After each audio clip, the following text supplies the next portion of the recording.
पण ते सिद्धपुरीचं असल्यामुळे त्यांना ते शक्य होतं आणि त्याच्यामुळंच त्यांना हे लक्षात आलं की हा नाग साधा नाही आहे, हा काहीतरी सूचना करण्याकरता आला. ते लोक शांत बसले. तो नाग तिथनं निघाला आणि त्या देवळीत गेला, दगडाच्या फटीतनं आत गेला.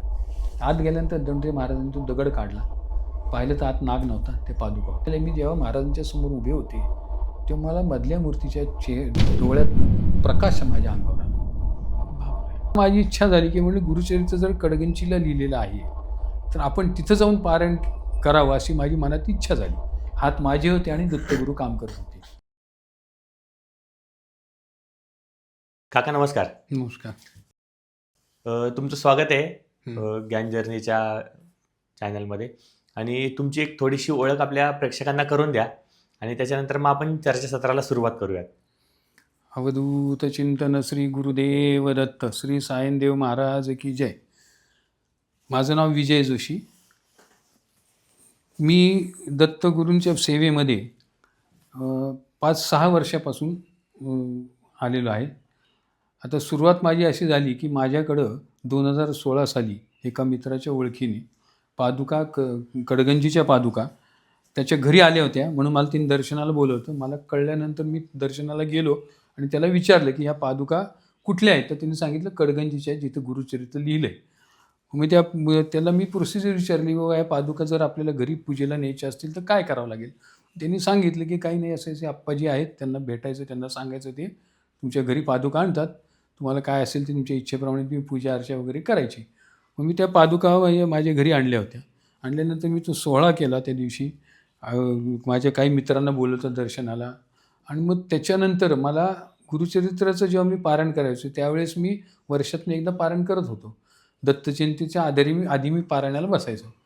तर पारायण करत असताना माझी इच्छा झाली की म्हणजे गुरुचरित्र जर कडगंचीला लिहिलेलं आहे तर आपण तिथं जाऊन पारायण करावं अशी माझी मनात इच्छा झाली. म्हणून मी मग त्या मित्राला विचारलं की बाबा मला असं पारायण करायचं आहे. तर तो म्हणला आप्पाजींना फोन करा, त्यांना विचारा. मग मी आप्पाजींचा फोन नंबर घेतला त्याच्याकडनं आणि त्यांना फोन केला. मग आप्पाजींनी मला सांगितलं की या तुम्ही, यायला काय हरकत नाही, पण आमचे काही नियम आहेत, ते नियम तुम्हाला पाळावे लागतील.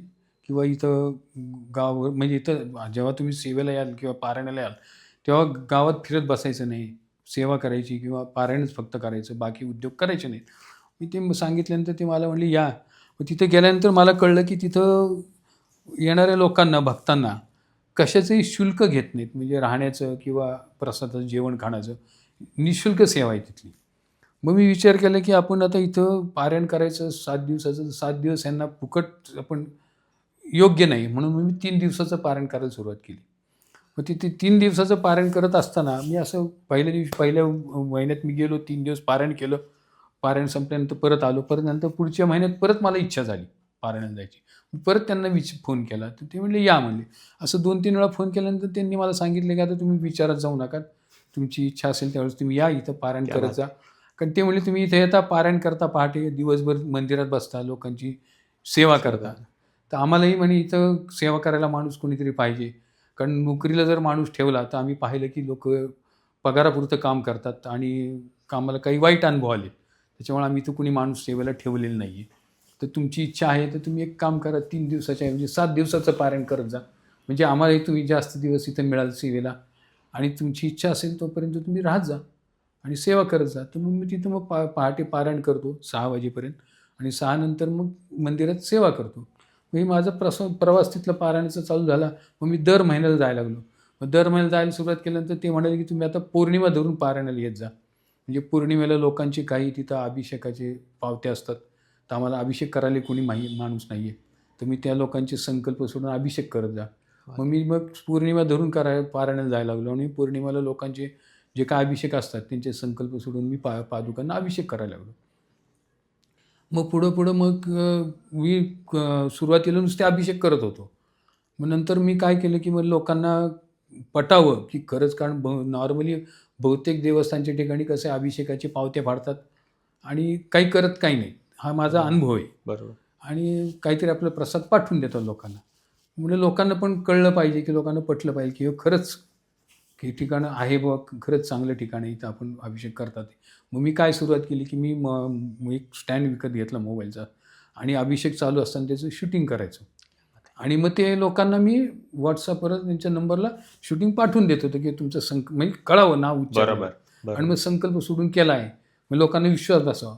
मग ते केल्यानंतर लोकांचे अभिषेकाचे ओघ वाढले, लोक वाढले माझ्या अभिषेकाला, दर महिन्याला पैसे पाठवायला लागले तिथं.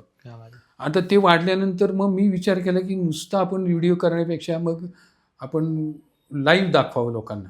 मग मी काय केलं, ती गुगलचं जे मीट ॲप आहे, गुगल लाईव्ह, हां, तर ते लाईव्हचं लोकांना हे करायला सांगितलं, डाउनलोड. आणि मग लोकांना मेसेज पाठवायला लागलो की तुमचा अभिषेक तुम्हाला 8 ते 8:30 दरम्यान मी सकाळी अभिषेक करतो, त्यावेळेस तुम्ही जॉईन व्हा, मी तुम्हाला लिंक पाठवू जाईल. मग ती लिंक पाठवायला लागलो, मग लोक अभिषेक लाईव्ह पाहायला लागले. आणि मग तिथले भक्त लोक अभिषेक करणारे खूप वाढले.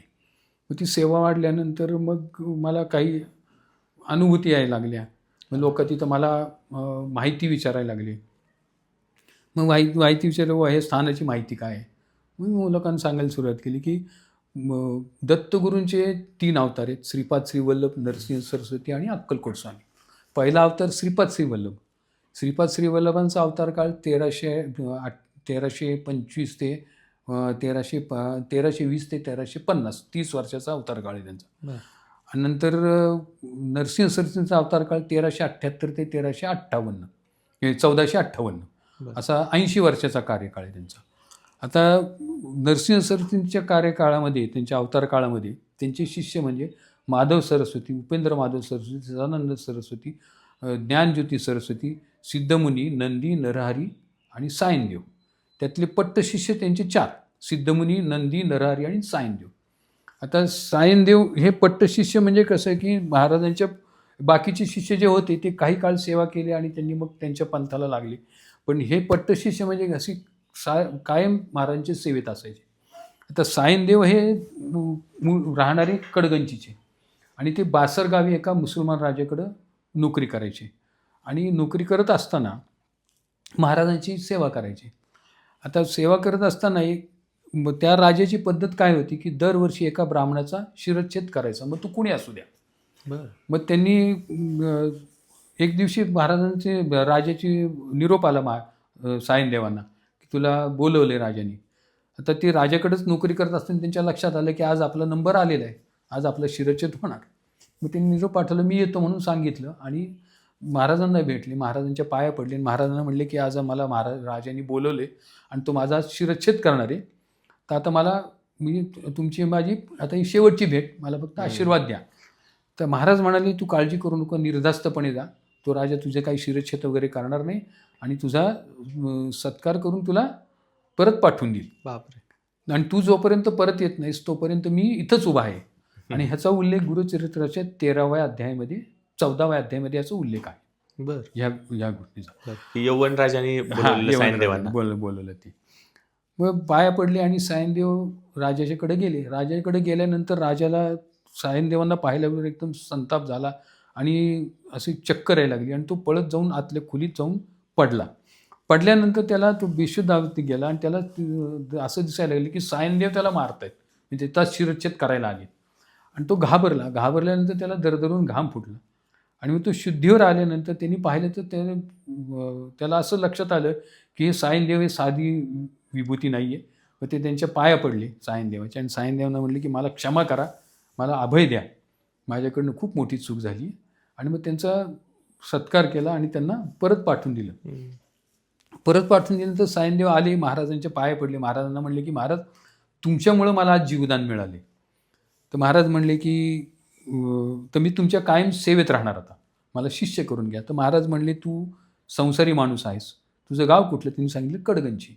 तुझ्या घरी कोण कोण असतं? ते म्हणले माझी बायको मुलं आहेत घरी.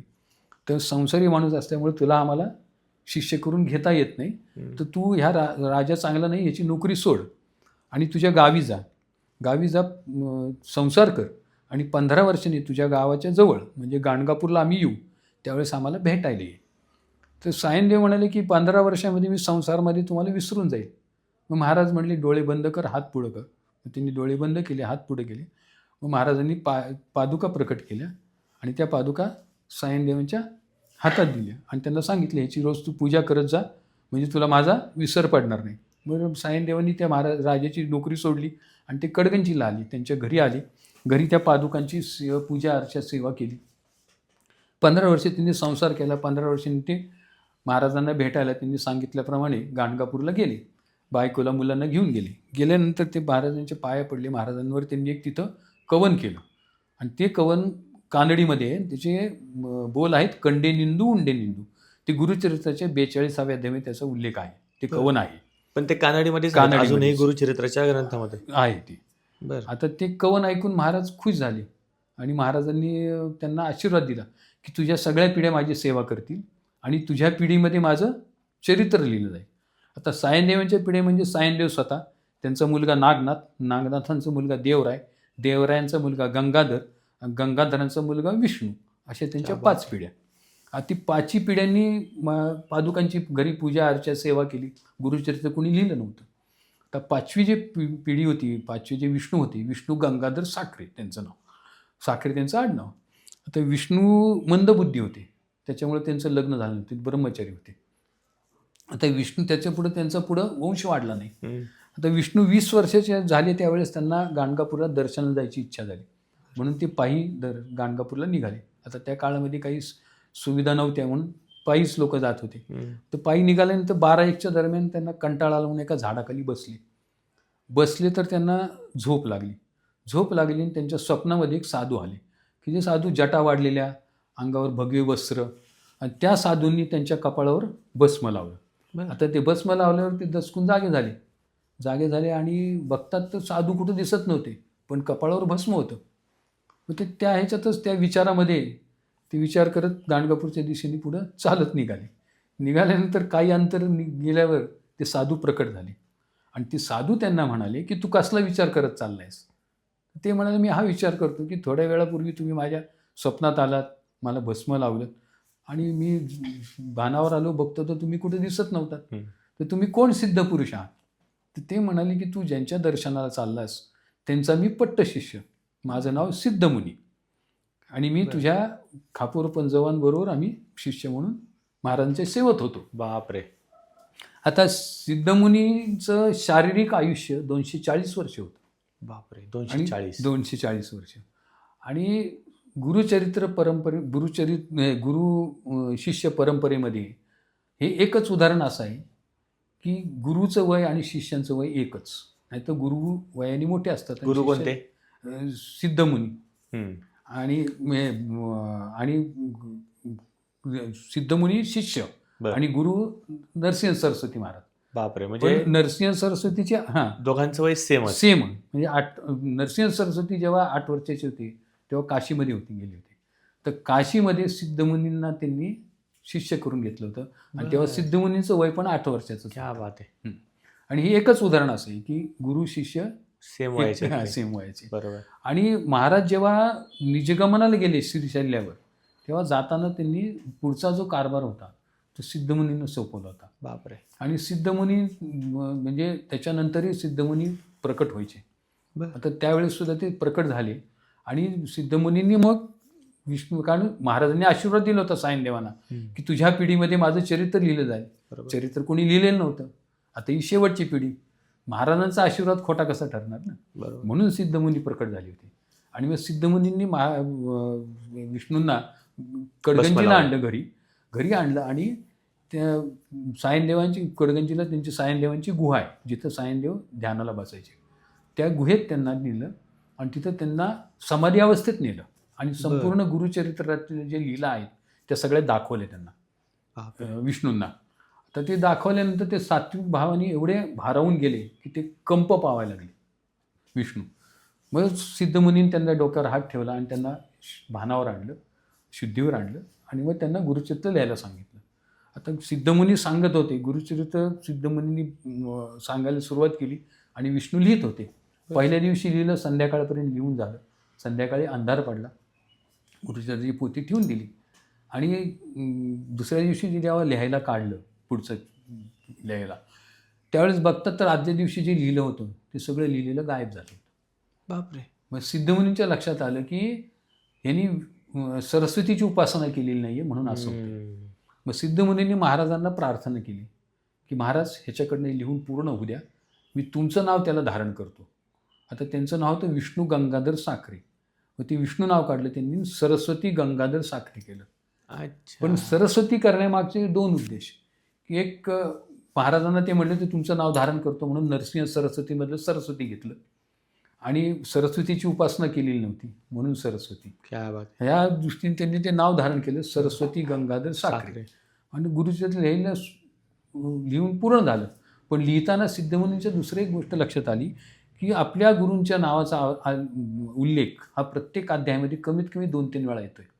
अशी 52 अध्याय, 53 अध्याय, अवतरणिका धरून 53 अध्याय.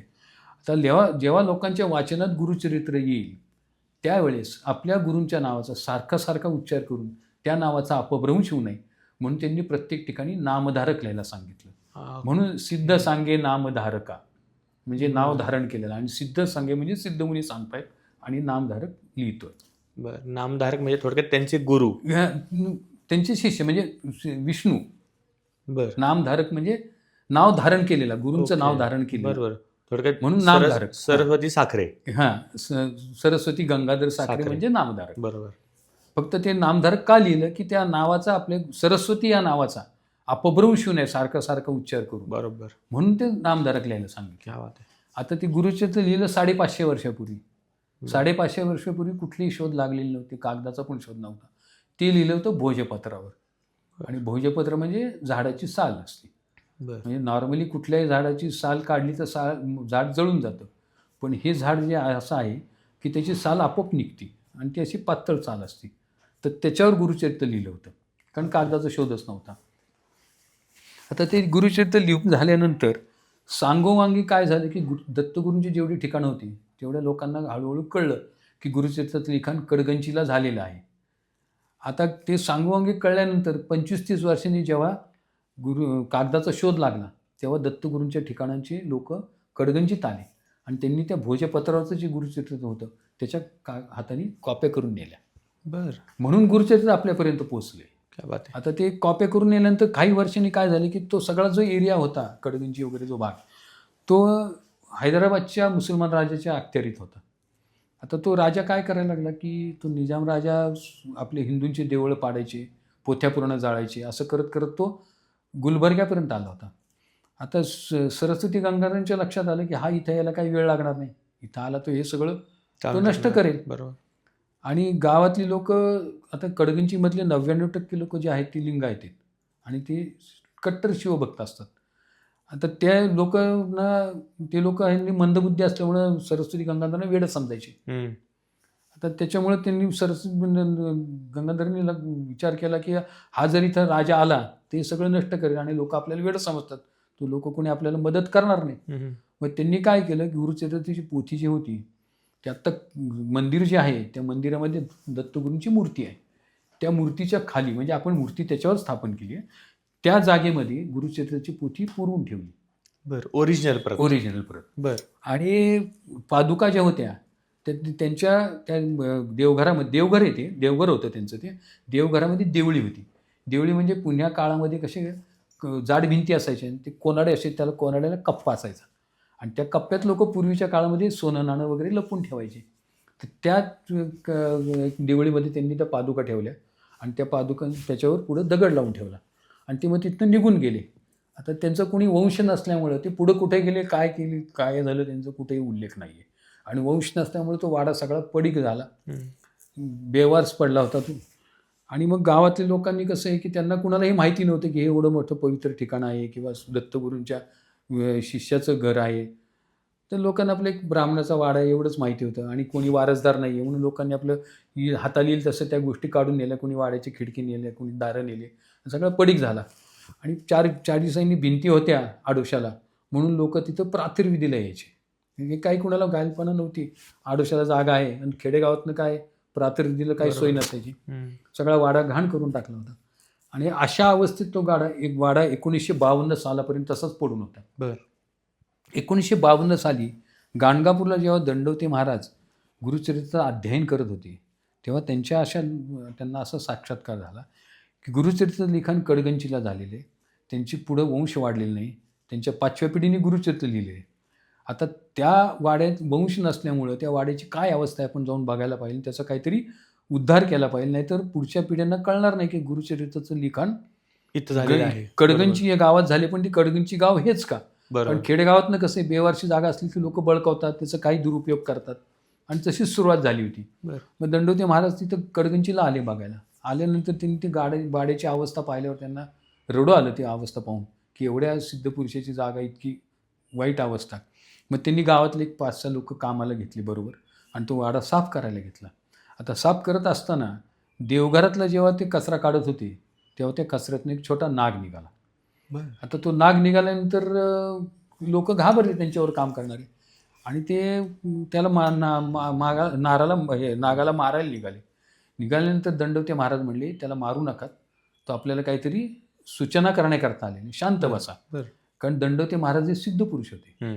त्यांचं खरं आडनाव कुलकर्णी. बरं. ते मूळचे हैदराबादचे. त्यांचं कुलदैवत बालाजी. ते हैदराबादवरून दंडवत नमस्कार घालत तिरुपतीला गेली होती. त्याच्यानंतर हैदराबादवरून दंडवत नमस्कार घालत गाणगापूरला आली होती. नंतर गाणगापूरहून दंडवत नमस्कार घालत पंढरपूरला गेली होती. बापरे. म्हणून लोक त्यांना दंडोते बाबा असं करत दंडोते महाराज म्हणायला लागले. आणि गाणगापूरमध्ये त्यांचं हे पण आहे, मठ पण आहे. बरोबर, दंडवते महाराजांचा मठ म्हणून. आणि गंमत म्हणजे दंडोते महाराज जे आहे ते नवसानी झालेले आहेत. बरं. त्यांच्या आईने महाराजांना नवस केला होता, वडिलांनी आईने. त्यांचं जन्म झाला तेव्हा त्यांच्या आईचं वय 60 वर्षाचं होतं. बापरे. आणि त्यांचे वडील संगमावरनं सकाळी आंघोळ करून ओल्या अंगाने दंडवत नमस्कार घालत पादुकांच्या दर्शनाला यायची मठामध्ये, असं त्यांचं. आणि मग त्यांचा जन्म झाला म्हणून आईंनी त्यांचं नाव गुरुनाथ ठेवलं होतं. गुरुनाथ नाव त्यांचं होतं. बरं. त्यांना गुरुनाथ बाबा दंडोते महाराज असं म्हणतात. आणि मग आता ते सिद्ध पुरुष होते त्याच्यामुळे ह्या सगळ्या गोष्टी त्यांना अशक्य होत्या. दंडवत घालत 300 किलोमीटर चालत दंडवत घालत जायचं सोपं काम नाही आहे. आपल्याला 21 प्रदक्षिणा जरी घालायला लागल्या तरी आपण कधी संपतायत बघत असतो, 10 झाल्या 20 झाल्या. पण ते सिद्ध पुरुष असल्यामुळे त्यांना ते शक्य होतं आणि त्याच्यामुळेच त्यांना हे लक्षात आलं की हा नाग साधा नाही आहे, हा काहीतरी सूचना करण्याकरता आला. ते लोक शांत बसले. तो नाग तिथनं निघाला आणि त्या देवळीत गेला, दगडाच्या फटीतनं आत गेला. आत गेल्यानंतर दंडोते महाराजांनी तो दगड काढला, पाहिलं तर आत नाग नव्हता, ते पादुका होत्या. मग त्या पादुका बाहेर काढल्या आणि त्यांनी सांगितलं ह्या पादुका साधारण पादुका नाही आहेत, ह्या महाराजांनी प्रकट करून सायनदेवांना पूजेकरता दिलेल्या पादुका आहेत आणि ह्या पादुकांची त्यांच्या 5 पिढ्यांनी इथं पूजा केलेली आहे. आणि ह्या मग त्या पादुकांचं त्यांनी नामकरण केलं करुणा पादुका. आणि गंमत अशी आहे की आपल्या दत्तगुरूंच्या जेवढ्या पादुका आहेत, गिरनारच्या जर पादुका सोडल्या तर सगळ्यात पहिल्या पादुका या आहेत. बरं. त्याच्यानंतरच्या पादुका औदुंबरच्या. म्हणजे औदुंबरला जेव्हा महाराज चातुर्मासाला होते, ते चातुर्मास संपला की तिथल्या पादुका त्यांनी तिथं स्थापन केल्या, औदुंबरच्या. मग त्याच्यानंतर ते वाडीला होते. बरं. नरसोबावाडीला. नरसोबावाडीवरनं जेव्हा प्रस्थान केलं त्यांनी गाणगापूरला, तेव्हा जाताना वाडीला पादुका हे केल्या. आणि मग गाणगापूरहून जेव्हा त्यांनी श्रीशैल्याला गेले निजगमनाला, तेव्हा जाताना गाणगापूरच्या पादुका ठेवल्या, निर्गुण पादुका. पण परिस्थिती अशी आहे की बाकीच्या औदुंबर, वाडी, गाणगापूर ह्या ठिकाणच्या ज्या पादुका आहेत त्या पादुकांचे तिथले जे शिष्य होते त्यांचे पुढे पिढ्या वाढत गेल्या, म्हणून आपले पूर्वापार सगळ्यांना माहिती आहेत हे ठिकाणं. बरोबर. कडगंजीचं त्यांचं कोणी वंश नसल्यामुळं 1952 सालापर्यंत ते दुर्लक्षितच राहिलं होतं, त्यामुळे कोणाला माहितीच नाही. बरोबर. ते दंडवते महाराजांनी शोधून काढलं म्हणून लोकांना माहिती झालं आज ते ठिकाणचं, नाही तर त्याची फार वाट लागली असते त्या जागी. म्हणजे थोडक्यात जे विष्णू होते त्यांच्यानंतर वंश संपला साखरेंचा. बरोबर. मग आता ते त्यांचं हे कसं झालं, त्यांचं निजनागमन कसं झालं कुणाचं? विष्णुदासांचं. ते कोणालाच काही कल्पना नाही. ते तिथं निघून गेले, कडगंजीमधनं निघून गेले. बरं. निघून गेल्यानंतर कुठं गेले, काय झालं त्यांचं पुढं कुणालाच उल्लेख नाही. आणि त्या काळात म्हणजे कुठं लिखाणही नव्हतं, काही म्हणजे अशी कागदपत्र नव्हती कुणाची, म्हणजे काही शोध लागलेले नसल्यामुळे कुणाचे फोटो नाही आहेत. बरोबर. आता कडगंजीमध्ये जो सायनदेवांचा जो फोटो आहे तो सुद्धा काल्पनिक आहे. बरं. म्हणजे तो यावलीचे एक महाराज होते, त्या महाराजांना आप्पाजींनी विचारलं होतं. आप्पाजींचं मी तुम्हाला नंतर सांगतो उल्लेख त्यांचं काय आहे. नक्कीच. तर त्यांना विचारलं होतं, तर त्यांनी समाधी अवस्थेत जाऊन पाहिलं होतं आणि त्यांनी एका पेंटरला बसवलं होतं शेजारी, त्याला त्यांचं वर्णन केलं, त्याच्याप्रमाणे त्यांनी ते चित्र काढलेले. त्यामुळे त्या काळात काही शोध नव्हते, त्याच्यामुळं पुढं विष्णूंचं काय झालं काही उल्लेख नाही कशातरी. आणि मग त्या पादुका तिथं त्यांनी दंडवते महाराजांनी त्या पादुका ठेवून पूजा अर्चा चालू केली. त्यांचा कार्यक्रम चालू होता रोज. ते लोक ज्यांच्याबरोबर जे होते त्यांनी साधारण डागडुजी केली, त्याला पत्रा टाकला, साधारण केलं ते. आणि असं कार्यक्रम चालू होता. 8-10 दिवस गेल्यानंतर दंडवते महाराजांना त्यांच्याबरोबरचे लोक म्हणाले की महाराज तुम्ही तर गाणगापूरचे, तुम्ही आज ना उद्या इथून निघून जाणार, तुम्ही निघून गेल्यानंतर हे कोण बघणार, ह्याचं काय होणार. तर ते म्हणाले त्याची काळजी करू नका, ह्याच्या उद्धाराकरता या गावामध्ये एका मुलाचा जन्म झालेला आहे आणि तो परिपक्व होतोय आणि तो परिपक्व झाला की ह्याचा पुढं तो उद्धार करणार आहे आणि हे मोठं तीर्थक्षेत्र होणार आहे. पण हे जेव्हा तीर्थक्षेत्र होईल त्यावेळेस मी नसेन हे बघायला, पण तुम्ही असाल. आता त्या काळातील काही लोक अजून आहेत कणकणची, पण दंडवते महाराज आता नाही आहेत. आणि मग ते असं सांगितल्यानंतर एक 5-6 दिवसांनी दंडवते महाराज तिथं बसले होते, लोकही होते तिथंच. तर त्यांना ते दारावरून तिथनं एक मुलगा आणि त्याचे वडील जाताना दिसले. ते पाहिल्यानंतर दंडवते महाराजांनी ओळखले की हाच तो मुलगा आहे की ज्याचा जन्म ह्याच कार्याकरता झालेला आहे. मग त्यांना आत बोलवलं, त्यांना नाव विचारलं. तर ते मुलाचे वडील म्हणले माझं नाव काशीराय माधवगोंड आणि माझ्या मुलाचं नाव शिवशरणप्पा काशीराय माधवगोंड. राहता कुठं ते म्हणजे पलीकडंच, म्हणजे शेजारीच त्यांचं घरी. आणि मग लोकांना सांगितलं की हाच मुलगा आहे की ज्याचा जन्म ह्याच उद्धाराकरताच झालेला आहे आणि हे तो परिपक्व झाला की सगळं कार्य पुढं घेणार आहे, हातात घेणार आहे. आणि असं सांगितल्यानंतर मग जेव्हा त्यांना गाणगापूरला परत जायचं होतं तेव्हा त्यांनी तिथल्या पाठीमागच राहणारे कुलकर्णी म्हणून त्यांच्याकडं त्यांना बोलवलं आणि त्यांना सांगितलं की त्याची मंदिराची त्या ह्याची वाड्याची कुल्ली त्यांना दिली कुलूप लावून आणि त्यांना सांगितलं या पादुकांची रोज तू पूजा अर्चा करत जा, 50-50-100 रुपयाचा नैवेद्य दाखवत जा आणि तो प्रसाद म्हणून लोकांना वाटत जा, म्हणजे लोकांना ह्या जागेची माहिती होईल, लोक दर्शनाला येतील, मग याचा थोडा हे होईल. मग त्या काळामध्ये आप्पाजी लहान असल्यामुळे आप्पाजी आपले गुरुवारी यायचे, दर्शन घ्यायचे, आरती करायचे, मुलांना घेऊन यायचे, घरातनं काहीतरी खाऊ प्रसाद म्हणून आणायचं, लोकांना वाटायचं पोरांना. असं त्यांचं कार्य चालू होतं छोट्या प्रमाणात. असं करत असताना असे दिवस चालले होते आणि तो कुलकर्णी तिथं पूजा अर्चा करायचा. आप्पाजी जेव्हा 17-18 वर्षे झाले तेव्हा एक दिवशी आप्पाजी घरात जेवत बसले होते. जेवत असताना त्यांना एक मोठमोठ्यानं भांडणाचा आवाज ऐकू आला, म्हणून त्यांनी कानोसा घेतला. तर हे कधीची गोष्ट आहे ही? कधीची गोष्ट ही? आता ही बघा, साल आता मला एक्झॅक्ट लक्षात नाही, पण आप्पाजींचं आता वय आहे बघा 84. ते 18 वर्षाचे होते. ओके, त्या काळातली, म्हणजे मला एक्झॅक्ट तारखे वगैरे काही, कारण कुठं तशी फारशी नोंद नाही. बरोबर. तर मग ते भांडणं ऐकल्यानंतर आप्पाजींनी कानोसा घेतलं की काय चाललंय. तर त्यांनी ऐकले की ते दोघंजण कुलकर्णी जे होते ते भाऊ भांडणं चालली होती की तो दुसरा भाऊ त्याला म्हणत होता की ही जागा तू फुकट लाटली आहेस, तुला काही दान मिळाली नाही किंवा तुला दत्तक घेतलेली नाही आहे, तू ही खोटेपणा करून ही जागा मिळवलेली आहेस, तर मला ह्यातला अर्धा हिस्सा पाहिजे. तर आप्पाजींनी विचार केला, अरे ह्यांच्या ह्या भांडणामध्ये ह्या पवित्र जागेचं सगळी वाट लागून जाणार. बरोबर. आणि आपल्याला जी महाराजांनी बुद्धी दिली आहे की याचं मंदिरात रूपांतर करायची, ही महाराजांची बुद्धी आहे. तर आता हे करायचं असेल तर महाराजांनी त्यांनी प्रार्थना केली की महाराज ही जर बुद्धी, म्हणजे मी एक तुम्हाला म्हणजे तुमची परीक्षा घेणार आहे, स्पष्ट असे ते मनात म्हणाले महाराजांना की तुम्ही जर ही बुद्धी मला जर तुम्ही दिलेली असेल तर माझे 2 प्रश्नांचं तुम्ही मला उत्तर मिळालं तर मी समजेन की ही बुद्धी तुमची आहे, नाही तर ही माझ्याच मनात विचार आलेला आहे असं मी समजेन. आणि ते जर प्रश्न जर माझे उत्तर नाही मिळालं तर मी समजेन की आता आपण ह्याच्यात पाडायला नको, बांधतात, आपण आपलं सीतेचं काम करावं. एवढं बोलले आणि म्हणाले की मी इथं हात धुवून तिथं गेल्यानंतर गेल्याबरोबर जर मी त्या लोकांची भांडणं थांबली तर मी समजेन आणि किंवा हे तुम्ही दिलेली बुद्धी आहे, आणि मी सांगितलेलं जर ते ऐकलं त्यांनी तर मी समजेन किंवा हे तुमचीच बुद्धी आहे आणि मग मी कार्यात पुढं लक्ष घालीन, आणि नाहीतर मी सोडून देईन. त्यांनी हात धुतला, तिथं आल्यानंतर ज्याच्या ताब्यात जे दंडवते महाराजांनी किल्ली दिली होती, पूजा करायला सांगितली होती, तो भाऊ पळून गेला. ह्यांना पाहिल्यावर घरात निघून गेल्यानंतर मग ह्या भावाला त्यांनी विचारलं, त्याला सांगितलं की अरे तुम्ही भांडणं करू नका, ह्या जागेचं असं काही करू नका वाटोळं, आपण ह्याचं मंदिरात रूपांतर करू, मी तुला त्याच्यात आपण सगळे मिळून काम करू, हे ट्रस्ट स्थापन करू. तो म्हटल्यानंतर तो तयार झाला. म्हणजे आप्पाजींनी ओळखलं की बाबा महाराजांची इच्छा आहे आणि महाराजांनीच दिलेली बुद्धी आहे, आपण ह्याच्यात आता काही लक्ष घालायला काही हरकत नाही. मग पण तो म्हणाला की हे करणार कसं आपण, कारण त्यांनी ही जागा स्वतःच्या ताब्यात म्हणजे स्वतःच्या नावावर केलेली आहे.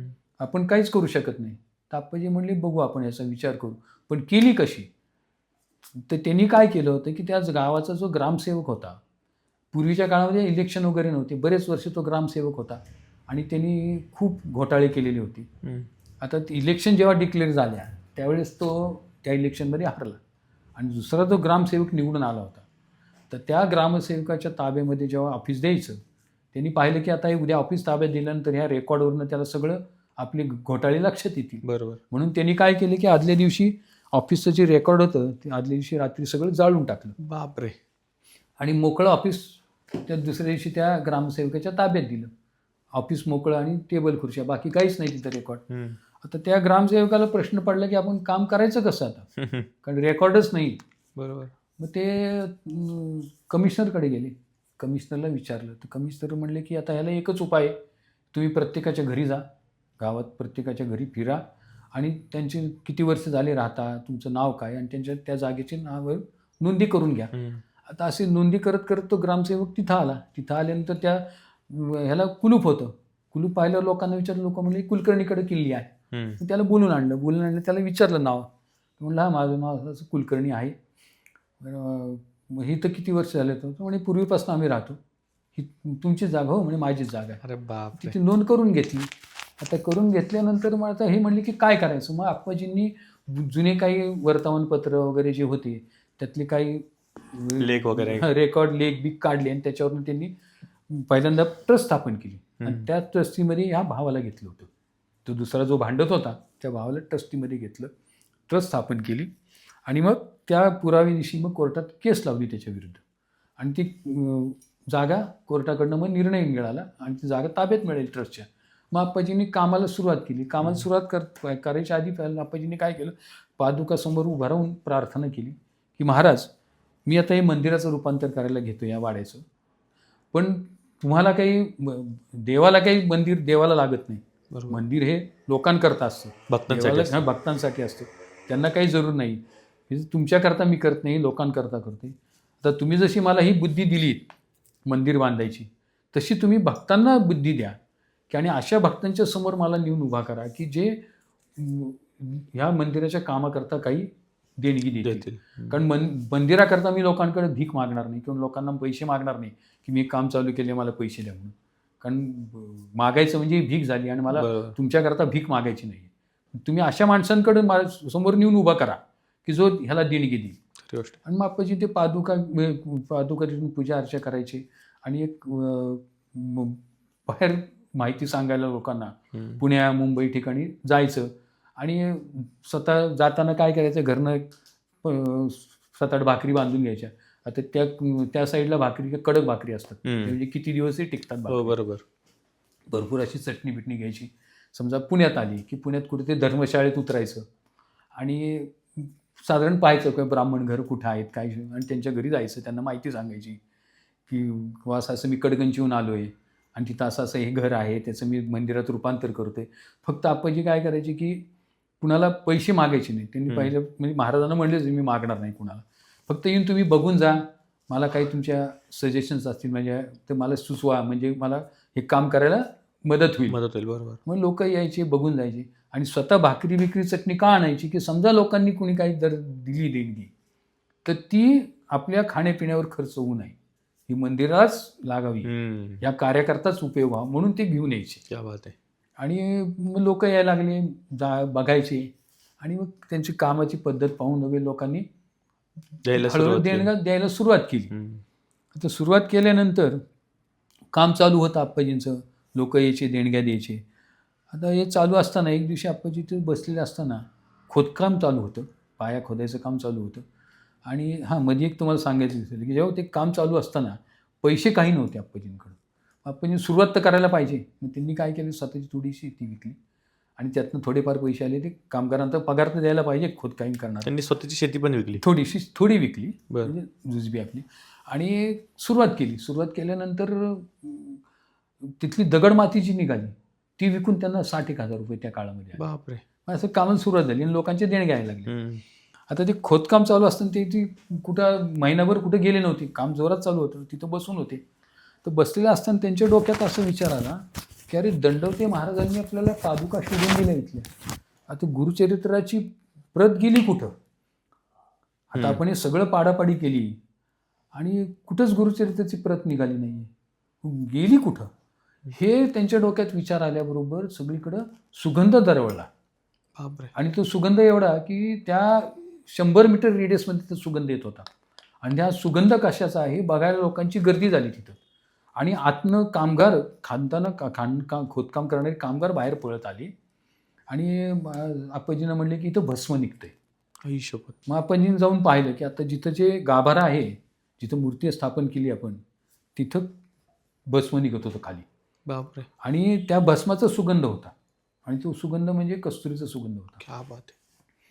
तर आप्पाजींच्या डोक्यात विचार आला की अरे आपल्या डोक्यात हा विचार आला गुरुचरित्र गेलं कुठं? आपल्याला तर कुठंच एवढं खाणलं, भिंती पाडल्या, कुठंच निघालं नाही, बरोबर. गेलं कुठं? आणि तो विचार आल्याबरोबर हा भस्म निघालून सुगंध दरवळला. म्हणजे ह्याची त्याची काहीतरी कनेक्शन आहे. संबंध आहे काहीतरी. बर. मग त्यांनी काय केलं की तिथं पुण्याचे गणेश पेठेत राहणारे दादा महाराज जोशी म्हणून जे होते, सिद्धपुरुष होते, ते समाधी अवस्थेत जाऊन स्वामींशी बोलायचे. बापरे. तर ते तिथं पादुकांच्या दर्शनाला बरेच वेळा यायचे आणि आप्पाजींना माहिती होतं ते सिद्धपुरुष आहेत आणि ते येतात.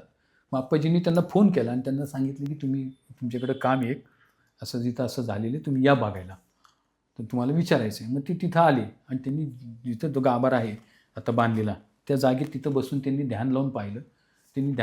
त्यावेळेस ते म्हणाले ज्या जागेमध्ये आत्ता भस्म निघाले त्या जागेमध्ये तांब्याच्या पेटीत लाल कापडामध्ये गुंडाळलेली गुरुचरित्राची प्रत आहे आणि त्याच्यावर शेवंतीचं फूल आहे की जेव्हा महाराज निजगमनाला गेले तेव्हा जाताना त्यांनी 4 प्रसाद पुष्प 4 शिष्यांकरता पाठवले होते. तर शिष्य त्यांना म्हणायला लागले जाऊ नका महाराज तुम्ही. तर महाराज म्हणले मी आहे याची प्रचिती म्हणून तुम्हाला 4 प्रसाद पुष्प येतील. शेवंतीची 4 फुलं आली होती. 4 सिद्धमुनी, नंदी, नरहरी आणि सायनदेव हे 4 शिष्यांकरता 4 होते. त्यातलं सायनदेवांचं शेवंतीचं फूल आहे त्याच्यावर. आणि ते गुरुचरित्र जे आहे वेदतुल्य असल्यामुळं त्याचं तेज इतकं आहे की तुम्हाला समोर आलं तर त्याचा त्रास होईल, तर तुम्ही त्याची काढायचा प्रयत्न करू नका. ते जेव्हा प्रकट व्हायचं असेल तेव्हा होईल, पण ते आहे याची प्रचिती म्हणून ते भस्म निघाले. तुम्ही एवढं सगळं खाल्लं कुठे निघालं नाही, तिथे निघालं त्याचं कारण ते आहे. आणि भस्म कधी सुगंधित नसतं, पण हे भस्म सुगंधित आहे. बरोबर. तर तुम्ही त्याची परीक्षा घेऊ नका, जेव्हा प्रकट व्हायचं असेल तेव्हा होईल. बापरे. मग आप्पाजींनी मग ते काम सगळं थांबवलं आणि मग जवळजवळ 8-1 फूट खाली खांदलं होतं. मग त्यांनी बाकीचा भागाला भर टाकून वर करून घेतलं आणि अर्धा भाग तसाच ठेवला आणि तिथं ते आता ध्यान मंदिर आणि हे केले खाली. बर. खाली म्हणजे मूळ प्रत गुरुचरित्राची तिथे खालीच आहे. तिथंच आहे त्या जागेत. बाप. आणि त्याच जागेत आपण आता मूर्ती स्थापन केलेली आहे. क्या बात आहे. मग आप्पाजींनी मग काम पूर्ण चालू होतं. आप्पाजींचं काम चालू असताना आप्पाजींच्या डोक्यात विचार आला की नुसत्या पादुका कशा, दत्तगुरूंची मूर्ती असावी. पण त्यांची इच्छा काय होती की सर्वसाधारण कुठेही आपली रेडीमेड मूर्ती आणायची, लावायची, असं नाही करायचं. म्हणून ते शोधात असायचे, कुठं गेलं की कुठं काही चांगलं चित्र दिसतंय का, कुठं फोटो मिळतंय का. तर त्यांना पुण्याच्या जवळच कुठंतरी एक चित्र मिळालं की त्या चित्रामध्ये दत्तगुरू पद्मासनात बसले ध्यानस्थ आणि पाठीमागे जंगल आहे. तर ते चित्र त्यांना आवडलं. मग ते चित्र घेऊन आले. त्यांनी बऱ्याच कारागिरांना विचारलं, पण कोणीच तयार होईना की जमणार नाही अशी मूर्ती. शेवटी गदगचा एक कारागीर तयार झाला. गदग. बर. हां, हॉस्पिटल वगैरे आहे ना तिकडं, त्या साईडला आहे ती गाव. तर तिथले मूर्तिकार बरेच आहेत, फेमस आहेत गदगचे. मग त्या गदगमधला एक कारागीर तयार झाला की मी करून देतो मूर्ती, पण म्हणला की माझी एक अट आहे म्हणे. काय? तुम्ही जोपर्यंत तुम्हाला मी निरोप देत नाही किंवा फोन करत नाही तोपर्यंत तुम्ही मला विचारायचं नाही मूर्ती झाली का. बापरे. मी माझ्या पद्धतीने करेन. आपण म्हणजे ठीक आहे, काय विशेष अट नाही आहे. तयार झाले आप्पाजींनी मग पैसे विचारले, सांगितले 25,000 रुपये. 25,000 रुपये त्याला दिले. तो गेला 25,000 रुपये घेऊन गेल्यानंतर 5-6 महिने झाले त्याचा काही निरोप नाही, फोन नाही, काही नाही. म्हणून आप्पाजी त्याला भेटायला गेल्यानंतर तो म्हणला की आप्पाजी तुम्हाला मी सांगितलं होतं की तुम्ही मला विचारू नका, पण आता आलात तर तुम्हाला मी दाखवतो काय ती. त्याची मोठी शेड होती जिथं कामगार काम करत होते, मूर्तिकार. आणि एका कोपऱ्यामध्ये त्या शेडमध्ये पडदे लावलेले होते. तो म्हणला इथं मी काम करतो. पण म्हणला की मला काही अनुभूती आलेल्या आहेत, प्रचिती आलेली आहेत, त्याच्यामुळे मी कुणाला इथं आज जाऊ देत नाही. तुम्हालाही जाऊ देणार नाही, बापरे. माझ्या घरच्यांनाही मी आज सोडलेलं नाही आहे. तुमचा विश्वास असेल तर मी काम पुढे चालू ठेवतो, नाही तर मी तुमचे पैसे घेऊन जा, मी काम बंद करतो. बापरे. नाही आप्पाजी म्हणले तसं नाही आहे, तू 6 महिने झाले म्हणून मी आलो बघायला.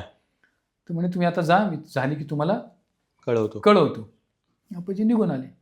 निघून आल्यानंतर 1.5 वर्षांनी त्यांनी निरोप पाठवला बापरे. की मूर्ती तयार आहे, येऊन घेऊन जा. म्हणजे टोटल 2 वर्ष लागली त्याला. बरोबर. मग 1.5 वर्षांनी आप्पाजी गेले बघायला. त्यांनी पडदा काढला, ती मूर्ती दाखवली. आप्पाजी खुश झाले मूर्ती पाहून आणि इतका आनंद झाला त्यांना. ती म्हणले अप्रतिम मूर्ती घडवलीस म्हणे तू. तो म्हणलं आप्पाजी तसं नाही आहे म्हणे. आप्पाजींना लोक म्हणतात ना की तुम्ही खूप मोठं कार्य करताय हे. तर आप्पाजी म्हणतात हे मी करत नाही. दत्तगुरू माझ्या खांद्यावर बसलेत नाही, ते मला सगळीकडे पळवतात, मी काही करत नाही. तसं तो म्हणाला आप्पाजी ही मूर्ती मी घडवली नाही आहे, ही मूर्ती हात माझे होते आणि दत्तगुरू काम करत होते. तर म्हणे असं कसं काय तू म्हणतोस.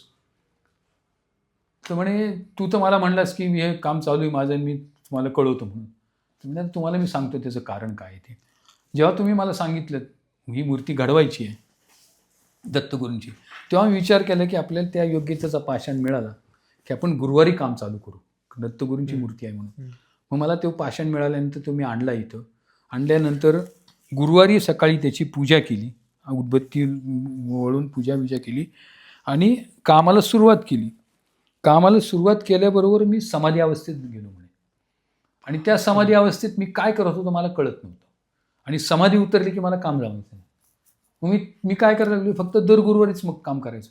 पण दर गुरुवारी सुद्धा असंच व्हायचं की पूजा करायचं, मी कामाला सुरुवात करायचं, कामाला सुरुवात केली की समाधी अवस्थेत जायचं. आणि त्या समाधी अवस्थेत मी काय करत होतो मला कळायचं नाही. पण मला त्या अवस्थेमध्ये खूप अनुभूती आल्या, पण त्या सांगू नये आणि सांगायच्या नसतात म्हणून मी काही तुम्हाला सांगणार नाही. तुम्ही विश्वास ठेवायचा तर ठेवा, नाही तर ठेवू नका. पण परिस्थिती अशी आहे की ही मूर्ती मी घडवलेली नाही आहे. बापरे. हात माझे होते आणि दत्तगुरू काम करत होते. आणि आता ही घडवली, ही आयुष्यातली माझी पहिली आणि आता शेवटची. ह्यानंतर ज्या हाताने दत्तगुरूंनी काम केलं त्या हाताने मी आता काम करणार नाही. बापरे. मग त्यांनी त्याच्यानंतर काम करणं बंद केलं. त्याची मुलं काम करतात, त्याचा कारखाना आहे, सगळं आहे. पण तो काम, त्याचं वय खूप झाले आता, पण तो नाही. अजूनही आहेत. म्हणजे मी 3-4 वर्षापूर्वी ऐकलं होतं आहे म्हणून. अजून त्याचे काही डिटेल तर कळलं नाही. पण ते मग त्यांनी बंद केलं तेव्हापासून. मग ती मूर्ती इथं आणली. आणल्यानंतर करवीर पीठाची शंकराचार्यांच्या हस्ते त्याची प्राणप्रतिष्ठा केली. बरं, आपले कोल्हापूरचे शंकराचार्य. हां, कोल्हापूरची. मग ती प्राणप्रतिष्ठा केल्यानंतर ते शंकराचार्य नमस्कार करून बाहेर आले. आणि बराच वेळ आतमध्ये होते, ध्यानस्थ बसले होते. नमस्कार बाहेर आले. आप्पाजींना म्हणले की तुम्ही जे सांगितलं ना की ही मूर्ती त्यांनी घडवली नाही, तो म्हणतोय ते म्हणे खरं आहे म्हणे. तर मग आप्पाजी म्हणे तुम्ही कशावरनं खरं आहे म्हणता. तर ते म्हणाले मी ज्या वेळेस दत्तगुरूंच्या समोर हात जोडून उभा होतो आणि त्यावेळेस म्हणे मला मूर्तीच्या मधला जो चेहरा आहे त्या चेहऱ्यामध्ये क्षणाक्षणाला भाव बदलताना दिसत होते. बापरे. कारण आत्तापर्यंत मी एवढ्या ठिकाणी मूर्ती पाहिल्या आहेत, पण कुठल्या मूर्तीमध्ये मला असे भाव बदलताना दिसले नाहीत. म्हणून तो म्हणतो ते बरोबर आहे. आणि दुसरी गोष्ट म्हणे ह्याची अनुभूती पण लोकांना येईल. पण तुमचं दुसरी एक गोष्ट सांगतो की नॉर्मली दत्तगुरूंच्या मूर्ती ज्या असतात त्या मूर्तींचे तिन्ही चेहरे जे असतात त्या तिन्ही चेहऱ्यांचे भाव सेम असतात. तुम्ही कुठल्याही मूर्ती बघा. पण ह्या मूर्तीचे तिन्ही चेहरे आहेत, तिन्ही चेहऱ्यांचे भाव वेगवेगळे आहेत. नंतर दत्तगुरूंची ही परिपूर्ण मूर्ती, पूर्ण जे म्हणतो आपण ब्रह्मा विष्णू महेश, ही पूर्ण मूर्ती आहे. आत्तापर्यंत कुठल्याही मूर्तीमध्ये अशी पूर्ण हे नाही आहे. म्हणजे कसं की ब्रह्माचं आहे, ब्रह्माच्या हातामध्ये एका हातामध्ये खडग आहे, एका हातामध्ये खटम आहे. नंतर विष्णूच्या हातामध्ये एका हातामध्ये कमळ आहे, एका हातामध्ये सुदर्शन चक्र आहे. शंकराच्या आणि महेश म्हणजे शंकराच्या डोक्यात गंगा आहे, बाकीच्या मूर्तीमध्ये कधी गंगा नसते. एका हातामध्ये त्रिशूळ आहे, एका हातामध्ये डमरू आहे. त्याच्यानंतर त्या मूर्तीच्या पुढे 4 श्वान आहेत, म्हणजे 4 वेद. बरोबर. नंतर त्या मूर्तीवर जेवढ्या रुद्राक्षाच्या माळा आहेत घडवलेल्या त्यांनी, मनगटात आहेत 6 हातामध्ये, नंतर गळ्यात आहे, हातात एक जपमाळ आहे. आता तुम्हाला थोड्या वेळ मी फोटो दाखवतो, तुम्हाला तेव्हा लक्षात येईल त्याचं. त्या माळेची आता म्हणजे गळ्यातली जर तुम्ही रुद्राक्षाची माळ पाहिली तर त्या माळेतले प्रत्येक मणी जो आहे तो एक साईजमध्ये. बापरे. कुठलाही मणी तुम्हाला असं वरती खाली झालेला नाही, लहान मोठा नाही आहे. मनगटातले म्हणजे आता 6 हात आहेत, 6 हातातलं कुठल्याही तुम्ही कम्पेअर केलं तर सगळे मण्यांची एक साईज आहे मनगटातल्या. नंतर जपमाळे त्यांच्या हातामध्ये. त्या माळेची जर मणी पाहिले तर त्या माळेची मणीची साईज एक आहे. हे मी आता तिथं जेव्हा संपूर्ण त्यांची आभूषणं काढतो किंवा फुलं वगैरे सगळे निर्माल्य काढतो त्यावेळेस मी इतक्या वेळा तिथं असतो निरीक्षण करता. तरी सुद्धा माझं मन भरत नाही अजून. म्हणजे मी बघत राहतो की कसं केलं असेल तिने. आता दत्तगुरूंचे जे त्यांना जे कद नेसवलेला आहे तो आहे कोरलेला त्यांनी त्याच्या जे चुन्या ज्या असतात ना म्हणजे धोताराला जे चुन्या असतात अशा पडलेल्या बरोबर. त्या चुन्यासुद्धा पाहिल्यानंतर आपल्याला आश्चर्य वाटतं की खरोखर आता फक्त ती काळ्या पाषाणातली असल्यामुळे लक्षात येतं की आपल्याला हे काही घडवलेले. पण ते पाहिलं की अरे इतक्या अप्रतिम चुन्या कसं शक्य आहे. आता एका पाषाणामध्ये ती 5 फुटाची मूर्ती आहे. तर ते दत्तगुरू पद्मासनात बसलेत, दगडावर बसलेत. तो दगड एकच पाषाण आहे त्याच्यात घडवलेले पण तो दगड आहे तो दगड वाटतो बसलेला दगड. पण बाकीची मूर्ती वाटत नाही पाषाणातली. इतकी म्हणजे असं वाटतं की आपण शाडूचे गणपती कसे साच्यातनं काढतो तसं साच्यातनं काढली का असं वाटतं. त्यांच्या जटा जे आहेत त्या जटा जर पाहिल्या तर खरोखर असं कंगवेनी विंचरल्यात का असं वाटतं. म्हणजे इतकं अप्रतिम काम आहे ते. त्याच्यावरनं लक्षात येतं की ते तो म्हणतो ते बरोबर आहे की हे माणसाच्या हातातनं घडवणं असं घडणं शक्यच नाही. आणि हे जगामध्ये अशी कुठेही मूर्ती नाही. आता दुसरी जी मूर्ती आहे ती रामाची मूर्ती आहे अयोध्येतली. तिची पण परिस्थिती अशीच आहे. आता ते आपल्याला अनुभूती माहीत नाही त्याचा अनुभव पण ती मूर्ती म्हणजे त्याचं कारण हे आहे की कसं आहे की आपण ज्या भावनेनी करतो ते त्यांनी ज्या त्याच्या डोक्यात हाच विचार असणार सारखा की अरे दत्तगुरूंची मूर्ती बनवायची मग ती व्यवस्थितच झाली पाहिजे. ह्या ध्यासापोटी ते केलं आणि त्याला त्या अनुभूती आल्यात आणि त्याच्यामुळे ती मूर्ती अशी घडलेली आहे. आता त्याची बऱ्याच अनुभूती आहेत ते सगळे सांगत बसलो तर खूप वेळ जाईल. पण एक तुम्हाला सांगतो की कोकणातलेच एक रत्नागिरी साईडचेच एक काही साहेब आहेत त्या निस्सिम दत्त भक्त आहेत. ते नेहमी तिथं दर्शनाला येतात. आता त्यांनी त्या एक दिवशी दर्शनाला आल्या आणि आल्यानंतर दर्शन घेतलं आणि नमस्कार करून उभ्या होत्या आणि घाबरून बाहेर पळत आल्या. पळत आल्यानंतर आप्पाजी बाहेर बसले होते. आप्पाजी म्हणले तुम्ही का घाबरलात म्हणे असं. तर त्या म्हणाल्या मी जेव्हा महाराजांच्या समोर उभे होते तेव्हा मला मधल्या मूर्तीच्या डोळ्यातनं प्रकाश माझ्या अंगावर आला. बापरे. तर ते म्हणाले असं का मग त्याच्यामुळे मी घाबरले. तर आप्पाजी म्हणले तुमचे कोणी गुरु आहेत का. तर म्हणे आहेत. त्यांना विचारा काय आहे. तर मग त्यांना गुरूंना विचारलं तर गुरु म्हणाले ती मूर्ती कशाची आहे. तर म्हणे पाषाणाची आहे. तिच्या मागं प्रभावळ आहे का म्हणे आहे. कशाची तर म्हणे पाषाण आहे. संपूर्ण एकच पाषाण आहे ना. तर म्हणे त्याचा अर्थ असा आहे की त्या प्रभावळीला तुम्ही सोन्याचं किंवा चांदीचं कव्हर करा. बरं. असा त्याचा अर्थ आहे. ओके. बाकी काही नाही आहे. तर तुम्ही घाबरू नका तसं काही नाही आहे. तुम्हाला महाराजांनी प्रचिती दिलेली आहे. मग त्या बाईंची आता त्या ह्याला तुम्हाला मी फोटो दाखवेन दोन्ही. आता ते चांदीचं कव्हर आहे. आता त्याला वरनं कव्हर आहे चांदीचं त्या प्रभावळीला. अशा बऱ्याच अनुभूती आहेत. सांगा अजून जरा आता आम्हाला पण एकदा. भस्माचं तुम्हाला जे म्हटलं होतं ना भस्म सांगितलं तर त्याचा मी साक्षीदार मी पाहिलेला आहे. म्हणजे मलाही माहिती नव्हतं. मी ऐकून होतं भस्म निघालं आहे हे सगळं. तर त्याचा साक्षीदार मुसलमानाचा माणूस आहे. बापरे. एक दिवशी मी असंच माहिती सांगायच्या आधी सकाळी माझी तिथं पूजा झाली आणि लोक दर्शनाला आले होते. तर लोक दर्शनाला आल्यानंतर काही लोक म्हणतात आम्हाला आरती करायची. मग 7-8 लोक होते आणि तो म्हणजे कसं आहे की तिथं अष्टतीर्थचा आम्ही कार्यक्रम यात्रा करतो. म्हणजे गाणगापूरला अष्टतीर्थ करतो या पादुका घेऊन जाऊन. तो कधी करतो त्रिपुरी पौर्णिमा झाली की पहिला जो गुरुवार येतो त्या दिवशी आम्ही करतो. तर त्या दिवशी तिथं गाणगापूरमध्ये अष्टतीर्थ केले की महाप्रसाद पण असतो. तर मी सकाळी असं तिथं किचनमधनं नाश्ता करून करत बसलो होतो तेव्हा एक मुसलमानाचा माणूस आला. मुसलमानाचा मला का कळलं त्याच्या डोक्यावर टोपी होती आणि त्याने एवढा भाजीचा भारा आणून दिला आणि तो गेला. तर मला काय माहिती मी नाश्ता केला आणि तिथे गेलो तर मंदिरात तो उभा होता. तर लोक तिथं आले आरती करायला म्हणजे आतमध्ये आले. लोक आल्यानंतर मी लोकांना गंध लावतो अष्टगंध सगळ्यांना लावत होतो. तोही आत आला तोही उभा राहिला. त्याच्यावर त्याची 2 मुलं पण होती.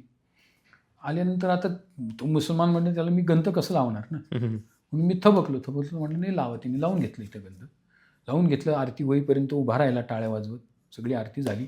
मग लोक बाहेर आले. बाहेर आल्यानंतर मी लोकांना माहिती सांगायला लागलो. ही सगळी माहिती सांगत होतो. तेव्हा सांगताना मी लोकांना सांगितलं की असं इथं आता भस्म निघत होतं ते सुगंधित भस्म निघालं वगैरे वगैरे. मग ते सगळं झाल्यानंतर लोक ऐकून निघून गेल्यानंतर तो बसला होता तिथंच अजून मंदिरातच. मला म्हणलं, गुरुजी आपको एक बात बोलू क्या? म्हणलं बोलो क्या? आपने जो बोला है ना बस में निकला था उसका साक्षीदार मैं हूं. म्हणलं म्हणजे काय? तो म्हणला, मी 10 वर्षाचा होतो. मी शाळेतनं इथनं घरी चाललो होतो. इथनं देवळाच्या इथं मंदिराच्या इथनं. तर चाललं असताना लोक पळत पळत आली, इथं गर्दी झाली आणि मी दरवाजाजवळ आलो, सुगंध यायला लागला. म्हणून म्हणे मी आत गेलो लोकांच्या बरोबर बघायला. तेव्हा मी ते पाहिले की ते बसवून निघत होतं, जिथं बापरे. मूर्ती स्थापन केली त्याचा साक्षीदार मी आहे. क्या बात आहे. आणि मी तेव्हा ठरवलं की ज्या वेळेस माझ्या हातात माझं शेतीचं काम येईल त्यावेळेस मी दरवर्षी इथं प्रसादाकरता माझ्या शेतातली भाजी आणून देईन. क्या बात. म्हणून म्हणे मी भाजी आणून देतो आणि आज ती भाजी द्यायला लागली. क्या बात आहे. असे बरेच अनुभव खूप म्हणजे. आणि त्या जागेचं पावित्र्य म्हणजे तिथली जी पॉझिटिव्ह एनर्जी इतकी आहे ना की नॉर्मली आपण कुठल्या मंदिरात गेलो की काय करतो, दर्शन घेतो, शास्त्र म्हणून प्रदक्षिणा काय 1, 21, 11 काय घालायचे घालतो, तीर्थप्रसाद घेतो आणि शास्त्र म्हणून 2 मिनटं टेकतो आणि निघून जातो. पण त्या मंदिरात आलेला मी आत्तापर्यंत 99% भक्त असे जे पाहिले की आले की किती जरी घाई असली तरी 10-15 मिनटं हलतच नाहीत, बसून राहतात. बापरे. म्हणजे तिथली ती पॉवरच अशी आहे ना की हम्म. असं जावं असं वाटत नाही, तिथनं हलावं असं वाटत नाही, वा. प्रसन्न बसून राहावं वाटतं, शांत, खूप छान वाटतं. त्याच्यानंतर मूर्तीच्या समोर लोकांना सांगावं लागतं आता चला दिसायला पुढे गेलं दर्शन गर्दी बाहेर होईल. व्हा. म्हणजे त्याचं कारण काय आहे की एक तर पहिली गोष्ट म्हणजे दत्तगुरू तिथं नरसिंह सर तिथे येऊन गेलेले आहेत त्या घरात. म्हणजे कसं की गुरुचरित्राच्या 48व्या अध्यायामध्ये उल्लेख आहे त्याचा की त्रिपुरी पौर्णिमेच्या त्रिपुरी पौर्णिमा झाली की नाही, त्रिपुरी पौर्णिमेच्या आधी दिवाळीच्या आधी भक्त 7 भक्त महाराजांना म्हणतात की प्रत्येकजण म्हणतो महाराज दिवाळीला माझ्या घरी या. आणि गाणगापूरची लोक काय म्हणतात की महाराज तुम्ही इथनं कुठं जायचं नाही. आता त्यांच्यात वाद चालू होतो, भांडणं चालू होतं. तर मग महाराज काय करतात, प्रत्येक भक्ताला बाजूला घेतात आणि त्याला म्हणतात की कुणाला सांगू नको. त्याच्या कानच सांगतात मी तुझ्या घरी क्या येतो, बात आहे. कुणाला सांगू नको, तू जा घरी आता. असं 7 भक्तांना सांगतात आणि प्रत्येकाला पाठवून देतात. आणि गाणगापूरच्या लोकांना म्हणतात मी कुठे जात नाही, मी इथंच आहे दिवाळीला. हम्म. आणि जेव्हा त्रिपुरी पौर्णिमेला सगळे एकत्र तिथं भेटतात गाणगापूरला, तेव्हा प्रत्येकजण म्हणतो की महाराज माझ्या घरी आले होते दिवाळीला. प्रत्येकजण म्हणतो. आणि गाणगापूरचे लोक म्हणतात महाराज इथंच होते. बापरे. आणि प्रत्येकजण खुणा दाखवतात की महाराजांनी हे मला दिले म्हणून. म्हणजे त्यावेळेस महाराज सायनदेवांच्या घरी आले होते, क्या बात. म्हणून त्या जागेचं पावित्र्य आहे. दुसरी गोष्ट, आप्पाजींनी जेव्हा हे कार्य हातात घेतलं तेव्हा ठरलं होतं की लोकांना पैसे मागायचे नाहीत. हम्म. म्हणजे ह्याचा व्यवसाय करायचा नाही आहे. त्याच्यामुळे तिथं आजपर्यंत कधीही कोणाला पैसे मागितले जात नाहीत. कधी कुणी गेलं तरी तुम्हाला कोणी म्हणणार नाही पावती फाडा म्हणून. आणि आप्पाजींनी तेवढ्याकरता सांगितलं की पावती पुस्तक लोकांना देतात देणगा म्हणून पावती द्यायची, पण पुस्तक वर ठेवायचं नाही की लोकांना कळलं नाही पाहिजे की आपण, लोकांनी येऊन विचारलं की आम्हाला देणगी यायची तर मग पुस्तक बाहेर काढायचं, पावती लिहायची, पण पैसे कोणाला मागायचे नाहीत. अभिषेक करा म्हणायचं नाही, अभिषेकाचे पैसे द्या म्हणायचं नाही, व्यवहार करायचा नाही इथं त्याच्यामुळं तिथलं पावित्र्य अजून टिकलं. राखून आहे. बरोबर. तर आप्पाजी म्हणतात की कमर्शियल ज्या देवस्थानचं कमर्शियल होतं त्या देवस्थानचं पावित्र्य संपतं.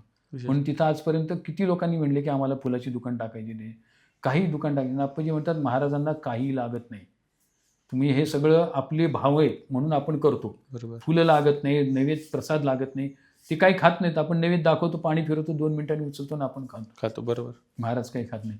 महाराज जर खायला लागले तर आपण उपाशी राहू. खरी गोष्ट. तेच निर्माण केले, त्यांनाच आपण काय द्यायचं. खरी गोष्ट. म्हणून म्हणे ते दुकान टाकायचं नाही. कोणाला इच्छा असेल त्यांनी आणा, पण इथं कमर्शियल करायचं नाही. कमर्शियल झालं की माणसाचं लक्ष फक्त पैशाकडे लागतं.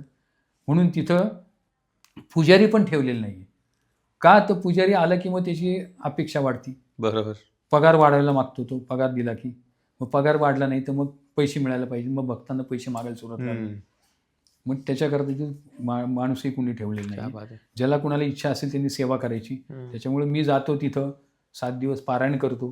पहाटे पारायण करतो, 6 वाजेपर्यंत पारायण संपलं माझं की 7 वाजता तिथं पादुकांना अभिषेक करतो. अभिषेक केला की दिवसभर मी तिथं सेवा करतो. असं माझं तिथं कार्यक्रम चालू आहे. आणि हे पवित्र राहण्याची ही कारण आहे. त्याच्यामुळे तिथं अजूनही ती पॉझिटिव्ह एनर्जी आहे. तुम्ही कधी गेलात की नक्की तुम्हाला हे जाणवेल आणि तुम्ही येऊन सांगाल मला की तुम्ही म्हणलात ते बरोबर आहे.